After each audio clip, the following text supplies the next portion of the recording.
commencer, qu'il puisse prophétiser. Mais dans le plan de Dieu, il avait trouvé le meilleur. Pour la fin des temps. Quand le temps sera difficile, quand il y aura la solution, David. Dans le plan de Dieu, il a voulu que vous soyez le témoin de l'achèvement de l'homme. Que personne ne vous minimise. Vous avez du but aux yeux de Dieu.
Nous sommes au chapitre 10.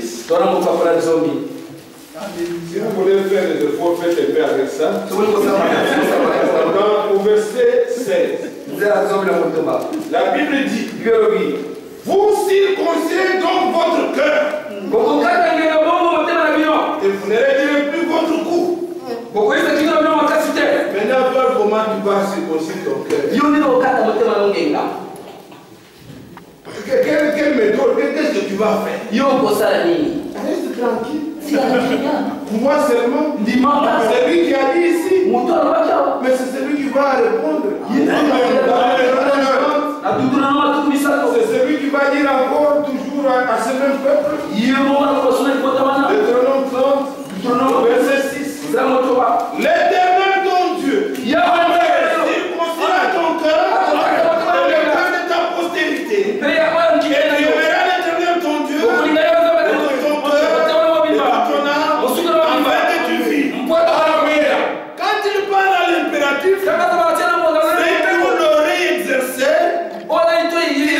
C'est une promesse. Il a dit, il va l'exécuter. Et nous venons dans le Nouveau Testament, on écrivant aux Colossiens, il dit, vous avez été circoncis. Pas de la circoncision qui est faite de mes dents, mais la circoncision qui consiste au dépouillement. Amen. Et ça, nous lisons dans le Colossiens 2. Amen. Alléluia. Vous pouvez venir dans Colossiens 2.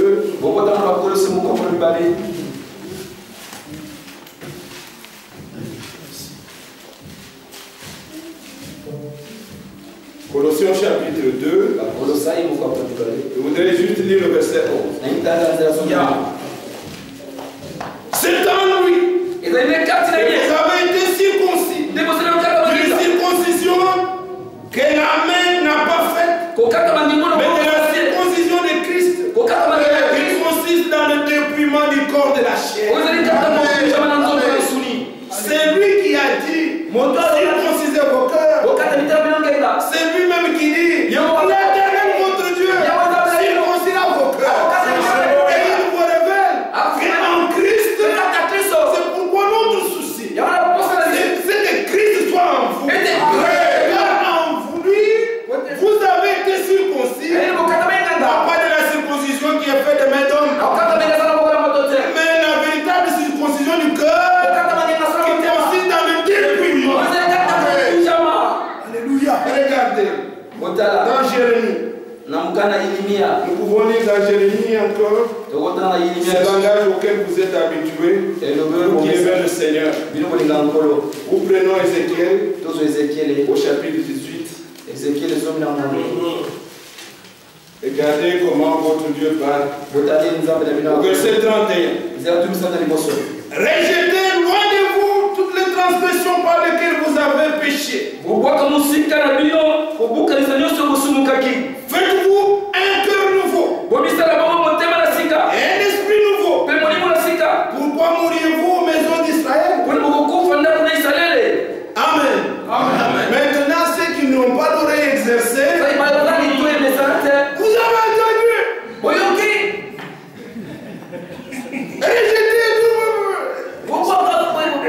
Et maintenant, les gens sont tout simplement embrouillés.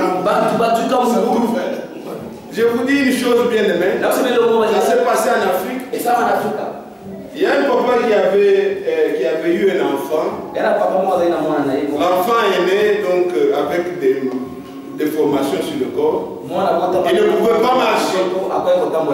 Quand il sortait et qu'il buvait, dans son ivresse, quand il rentre, il tape sérieusement l'enfant. Les autres vont en classe, toi tu es toujours ici. Tu manges la nourriture pour rien. Mais l'enfant, qu'est-ce qu'il peut faire? C'est la semence que tu as donnée qui a engendré cet enfant. On n'a pas besoin de ce genre de prédication. C'est ce que vous avez semé et c'est ce que nous vivons. Si c'est la semence de Dieu, elle produira les enfants de Dieu. Et si c'est la semence de Dieu, nous sommes tranquilles. C'est lui qui parle, c'est lui qui fait. Amen. C'est ça. On n'a pas de problème. Est-ce que vous croyez comme ça? Ce qui est né de Dieu est Dieu. L'essai de Dieu, la vie de Dieu vient. Et on est comment? C'est un acte d'amour. Le père a aimé la mère et l'enfant est né. Aimez Dieu au plus haut degré. Dieu m'aime plus que vous tous. Mettez aussi votre nom, s'il vous plaît. Pour moi, Dieu m'aime plus que vous tous. Il a envoyé pour moi un prophète. Il a mis à côté de moi un docteur. Il a magasiné pour moi la nourriture. Il m'envoie des prédicateurs pour me donner la nourriture. Dieu m'aime.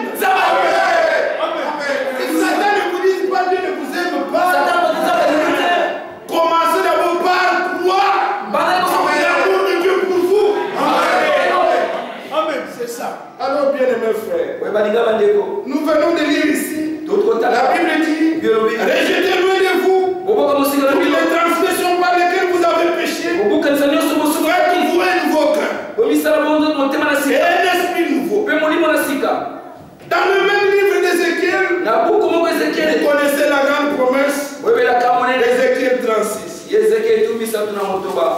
Le même Seigneur qui avait parlé, il dit, verset 26, Ézéchiel 36, je vous donnerai un cœur nouveau. Je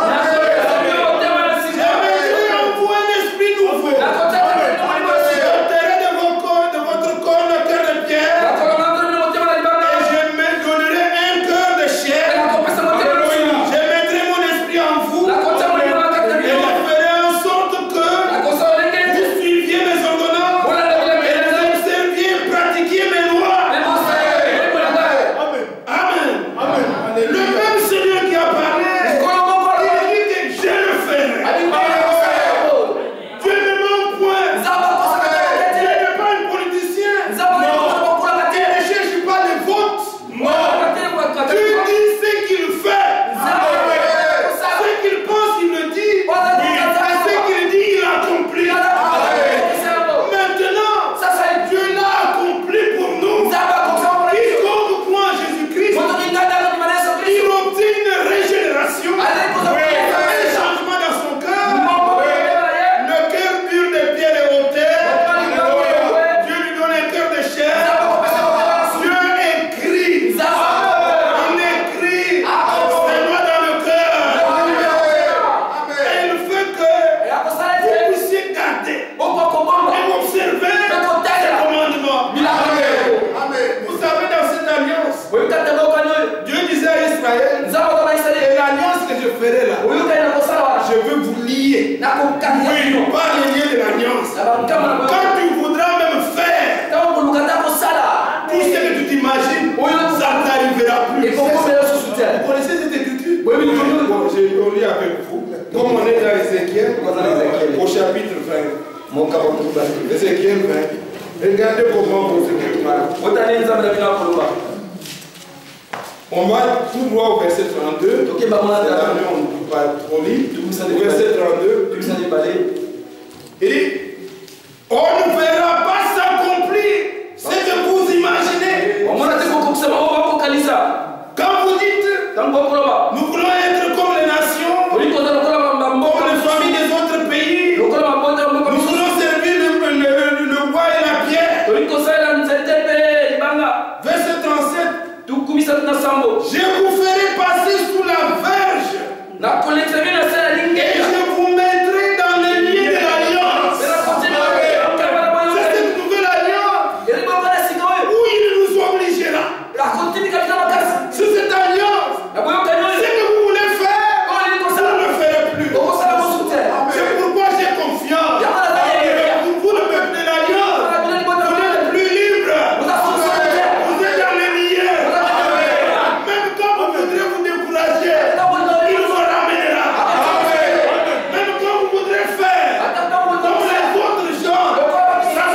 Juste dès que le poussin est sorti, il a fait ça, essayer de le forcer pour le remettre, il ne convient plus. Il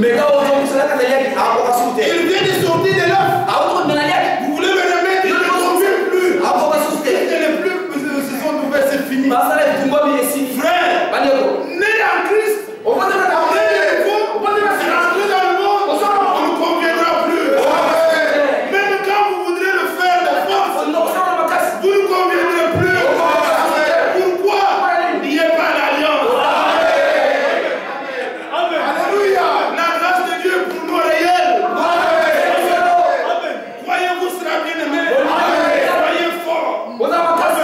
alléluia.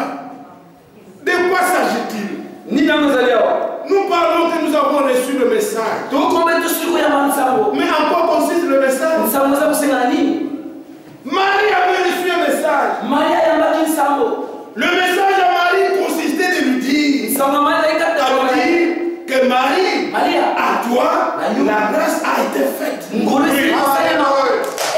salue comme cela. Marie, à toi, la grâce a été faite. Si vous lisez dans Luc 1, dans la conversation là, de l'ange, du messager, nous avons reçu un message.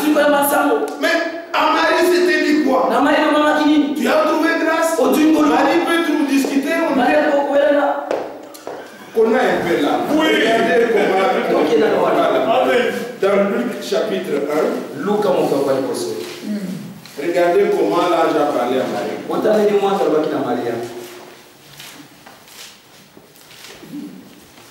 Nous sommes au verset 28. L'ange entra chez elle et dit: je te salue, toi à qui une grâce a été faite. Le Seigneur est avec toi. Troublé par cette parole, Marie se demandait ce que pouvait signifier une telle salutation. Mais dans le verset 30, l'ange lui dit: ne crains point, Marie, car tu as trouvé grâce devant Dieu. Tout le message qu'on devait prêcher à Marie consistait à lui dire que tu as trouvé grâce. Amen. C'est ça. Je parle toujours avec des exemples pour me faire comprendre. William Branham parle d'un fermier américain. Alors cet homme, un jour, donc, dans sa plantation, il a trouvé qu'il y a des oiseaux qui venaient picoter, manger des choses.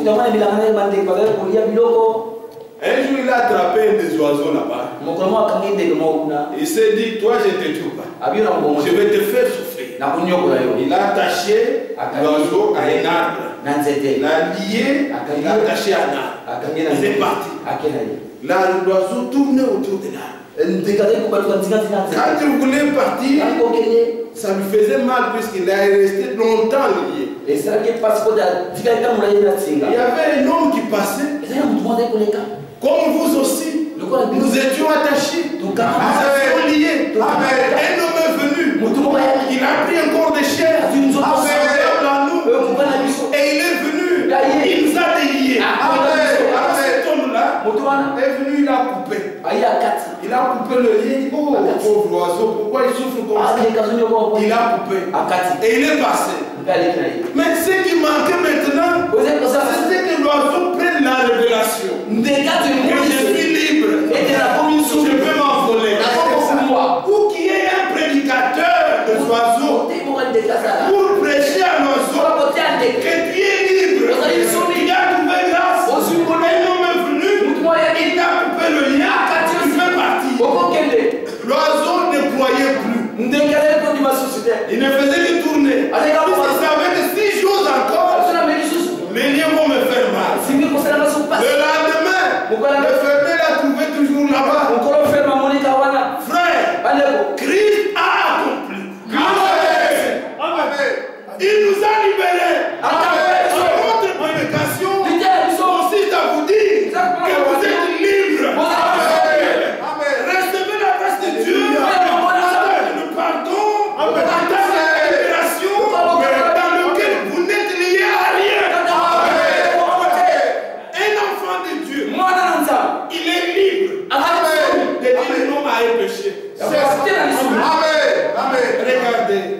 Amen. Hébreux chapitre 2. Hébreux chapitre 2. Comme son plan était d'avoir des fils et des filles, il est venu lui-même dans un corps de chair. Alors il nous est dit au verset 14, Hébreux chapitre 2, verset 14. Ainsi donc, puisque les enfants participent au sang et à la chair, il a également participé lui-même, afin de par la mort, il le rend impuissant. Celui qui avait la puissance de la mort, c'est-à-dire le diable. Ainsi, il délivre tous ceux qui par crainte de la mort et toute leur vie étaient tenus dans la servitude.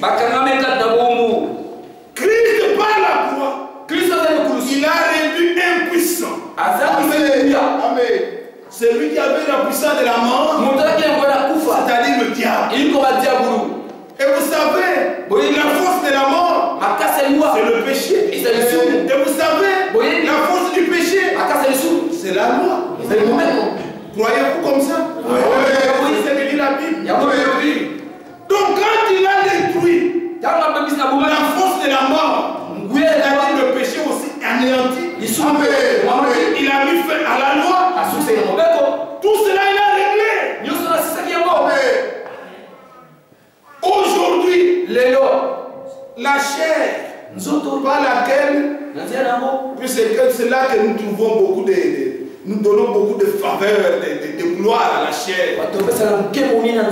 Je sais que dans notre âme, notre esprit, nous sommes sûrs, nous sommes sauvés. Notre âme est vraiment sauvée. Notre esprit est délivré. Mais nous croyons que, comme le frère venait de le dire, nous attendons la rédemption de notre corps. Ce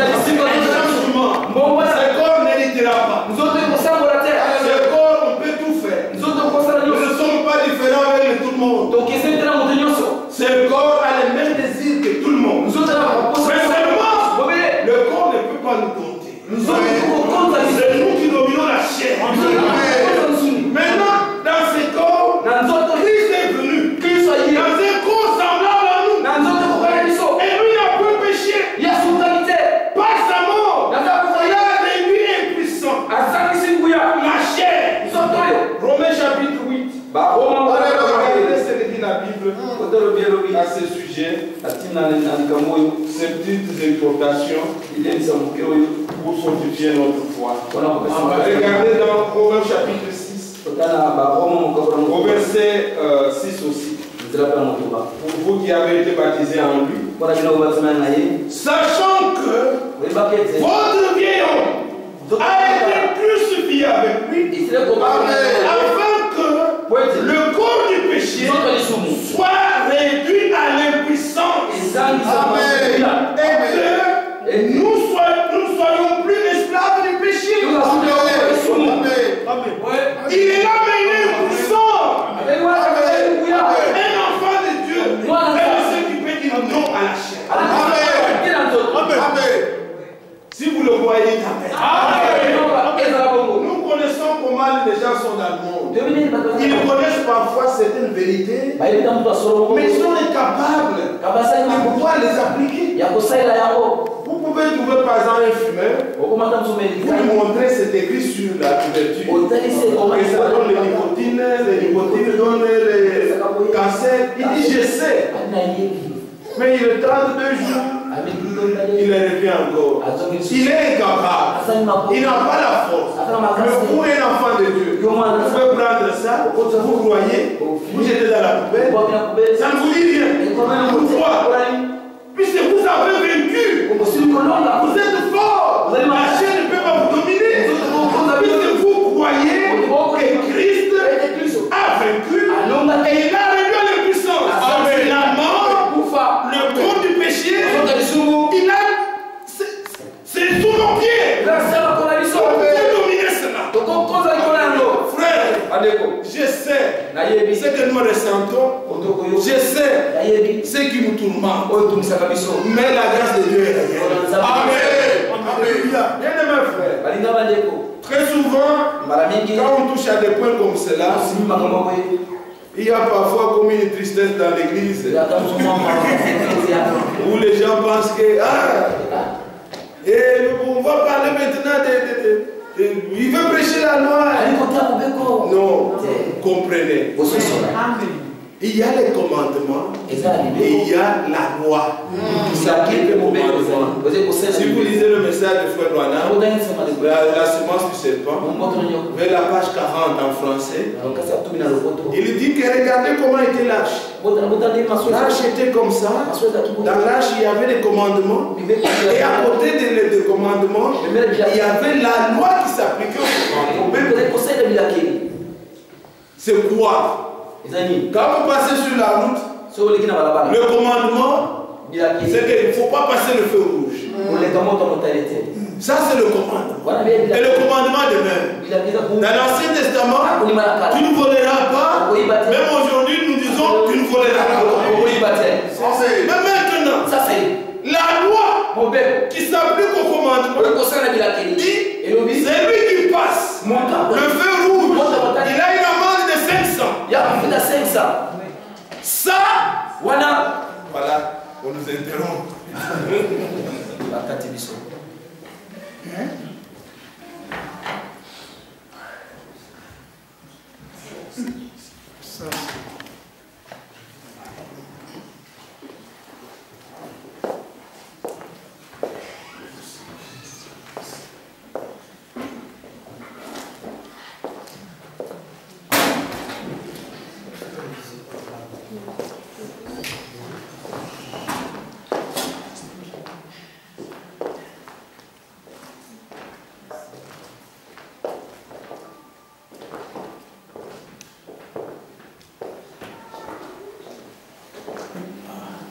Dieu. Que Dieu soit loué. Je vais m'abréger, c'est la nuit. Mais je n'ai pas l'occasion de vous voir. C'est pour moi l'unique occasion, supportez-moi un peu. Alors, bien aimé, comme je disais, le commandement dit tu ne passeras pas le feu rouge. Mais la loi qui s'applique à ce commandement dit celui qui passe, il doit payer 500. Ça, c'est la loi qui s'applique au commandement.